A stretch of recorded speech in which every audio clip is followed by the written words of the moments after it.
Now calculation of number of geometrical isomerism in a Pauline.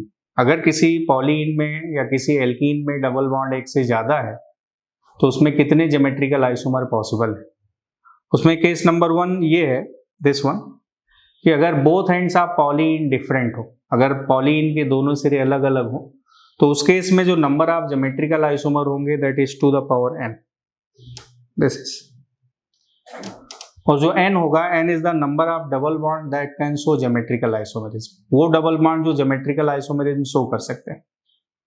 जैसे example लिया गया, अब आप देखिए दोनों एंड्स अलग अलग हैं, एक CH3 है और एक Cl है, n की वैल्यू 4 है, तो यहाँ पर जो टोटल ज्योमेट्रिकल आइसोमर हो गए वो टू द पावर 4 हो गए।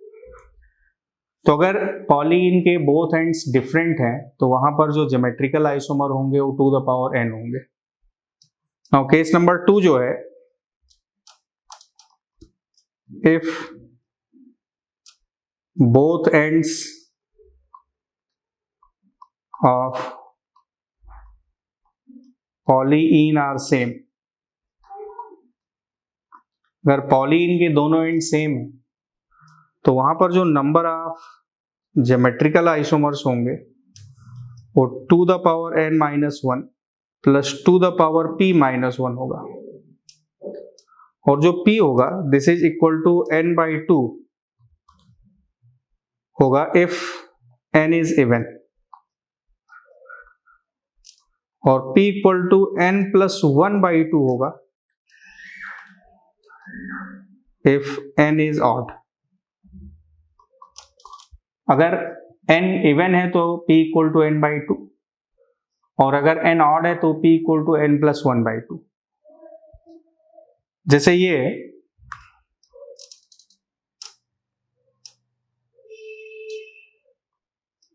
कंपाउंड ऐसे ले लिया गया, ये CH3 और ये CH3।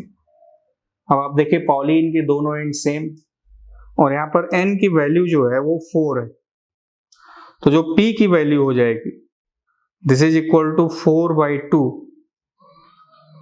This is 2। तो यहां पर जो नंबर ऑफ ज्योमेट्रिकल आइसोमर हो गए this is two the power n-1 4-1 plus two the power p-1 यानी 2-1 हो गए। अगर ये ऐसा,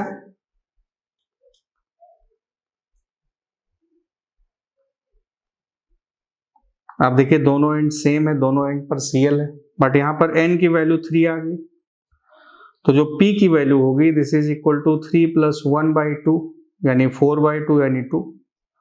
अब जो नंबर ऑफ ज्योमेट्रिकल आइसोमर हो गए this is equal to two the power n-1 यानी two the power 3-1 plus two the power p-1, p की वैल्यू 2, दिस इज 2-1, यानी यहां पर ये हो गया this is two the power 2 plus two the power 1 यानी टोटल वैल्यू 6 आ गई। इस तरीके से तो बोथ एंड्स अगर सेम हो तो कैसे कैलकुलेशन करेंगे, बोथ एंड्स अगर डिफरेंट हो तो कैसे कैलकुलेशन करेंगे, आपको बताया गया। अगर ये ऐसा है,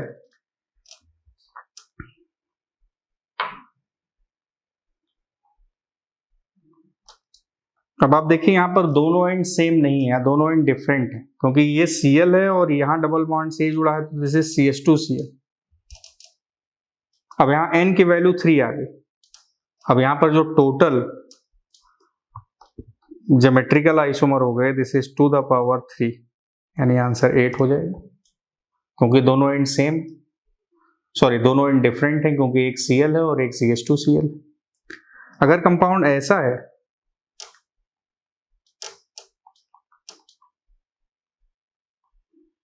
इस तरीके का, अब यहां पर n की वैल्यू 3 नहीं लेंगे, यहां पर n की वैल्यू 2 लेंगे। हम n वो लेते हैं जो ज्योमेट्रिकल आइसोमेरिज्म शो कर सकता हो, और आपको हमने बताया है कि अगर डबल बॉन्डेड कार्बन पर दो आइडेंटिकल ग्रुप जुड़े हैं, यहाँ कार्बन पर 2 हाइड्रोजन है, मैं इसको ऐसे लिख सकता हूं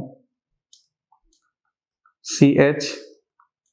आपको शुरू में बताया गया है कि अगर एल्कीन के किसी एक कार्बन पर 2 आइडेंटिकल ग्रुप जुड़े होते हैं तो ज्योमेट्रिकल आइसोमेरिज्म शो नहीं करता है, तो ये ज्योमेट्रिकल आइसोमेरिज्म शो कर ही नहीं सकता, इसलिए यहां पर हमने n की वैल्यू 2 ले ली। बोथ एंड्स डिफरेंट है, तो जो नंबर ऑफ ज्योमेट्रिकल आइसोमर हो गए this is two the power 2 यानी 4, ऐसे हो। इस तरीके से। अब अगर ये इस तरह से हम लोगों ने डिस्कशन कर लिया, अगर किसी कंपाउंड में डबल बॉन्ड भी है और कायरल सेंटर भी है तो उसमें टोटल कितने स्टीरियो आइसोमर हो सकते हैं, मींस उसमें टोटल कितने ज्योमेट्रिकल प्लस ऑप्टिकल के केस हो सकते हैं। वहां पर डबल बॉन्ड को भी हम कायरल सेंटर की तरह ही ट्रीट करेंगे अगर double bond geometrical isomerism show कर सके तो। सपोज जैसे एक कंपाउंड ये दिया गया,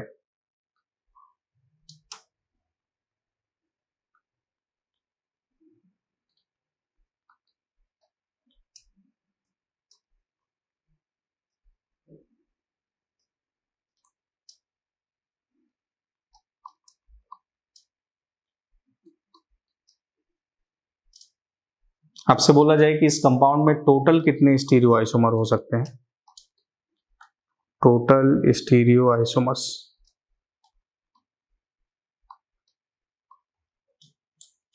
तो ऐसे केस में अगर कंपाउंड में डबल बॉन्ड भी है, कायरल सेंटर है, तो डबल बॉन्ड भी स्टीरियो कायरल सेंटर की तरह ट्रीट करेंगे, क्योंकि जैसे कायरल सेंटर वाले अपने दो आइसोमर बना सकते थे, खुद और एक अपना मिरर इमेज, उसी तरह से डबल बॉन्ड वाला भी दो आइसोमर बना सकता है, सिस और trans.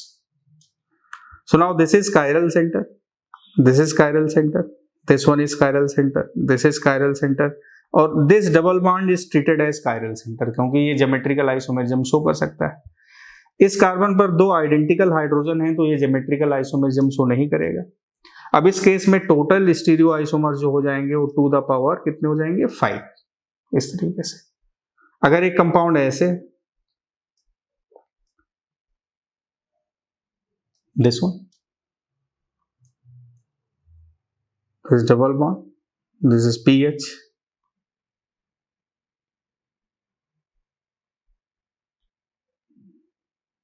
this is CH3, this is Cl, this is Cl and Cl, this is CH3। अब आपसे बोला जाए कि इसमें टोटल कितने स्टीरियो आइसोमर्स होंगे, टोटल स्टीरियो आइसोमर्स। अब आप देखें कि ये डबल बॉन्ड कायरल सेंटर की तरह ट्रीट होगा, ये कायरल सेंटर है ही है, this is chiral centre, this is chiral centre, this is chiral centre.